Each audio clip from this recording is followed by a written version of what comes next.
Hi for today's video ko. Good morning po, magandang umaga. Ayan, yung aking mga talong, malapit na po siya mamunga. Kaya lang, yung mga ibang bulaklak nalalaglag. Siguro, inutukuan ng ibon. Yun po siya. Naglagay po ako ng ano niya, yung lupa. Taka naglagay din ako ng abono para tumibay yung kanyang ano at gumanda yung kanyang pagtubo. Kahit paano mapakinabangan siya, pero tingin ko naman papakinabangan. Salamat nga nagkaganito siya kasi ang taba po niya, pura buyag. Ayan, yung aking mga sili, ayan, mangunguha na naman ako.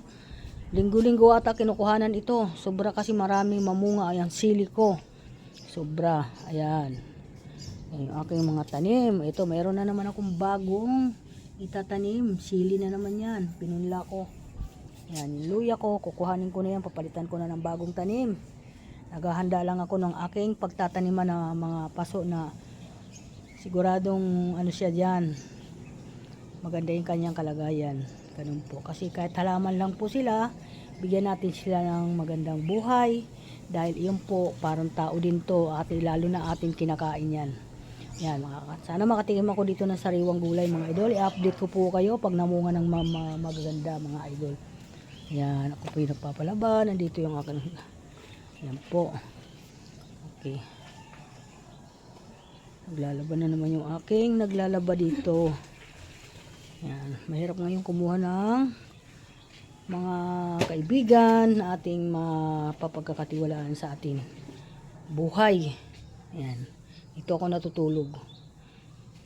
Okay, thank you, bye bye. Ayan, dami yung labahan niya. Kasi buwan-buwan ako nagpapalaba. Nagkaganito lang to dahil nga sa yung mga pansapin sa upuan, saka sa kama. Naisama ngayon. Kasi nakaraan hindi na isama, kaunti lang. Thank you. Hi, Elizabeth. Goodbye. Bye-bye. Mabait yan, mabait na nakuha ko. Nakatagpo din ako ng mabait. Thank you, bye-bye.